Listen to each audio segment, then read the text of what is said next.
Magandang hapon po. Kaya nang dati, nandito po tayo sa gripo. Ito ang aking mahiwagang gripo, matagal na to.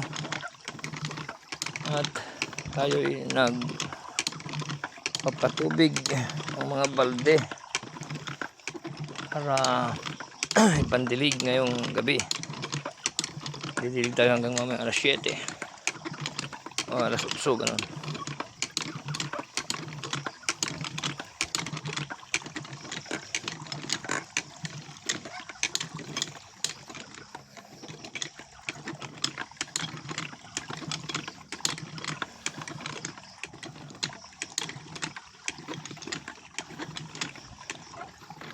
Itong tubig po ay umaagos dito sa lumang kawayan na ginawa ni Paridoy noong 2 taon na ang nakaraan.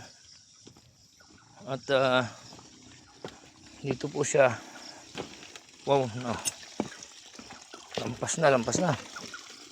Sayang na yung kwan. Abuno.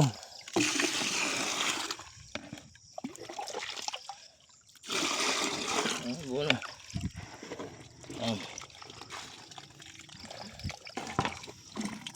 Dito po tayo. Nag-iipon ng tubig.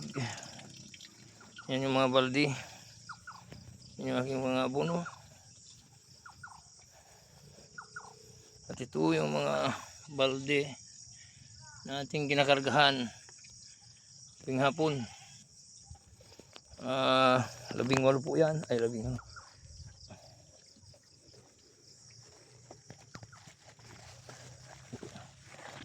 Ayan po, ano? Ayan yung drum. Ay, balde. Ito po, mga 8 balde po yan. Ayan. 8 balde. Pangsiyam yung drum. Yung drum na maliit. Ayan. Tapos may 3 balde pa dito. 11 balde. 3 bisis na kargahan yan. At yung maliit na balde ay ganon din. So all in all, mga mahigit 30 na balde ang ating akit. Panawag tayo dito sa hagdan na ito. Nagawa ni Paridoy. At ayan. Ating water system. Tipid na po yan. 33 balde. Katumbas ng 3 drum gabi-gabi. Ayan po.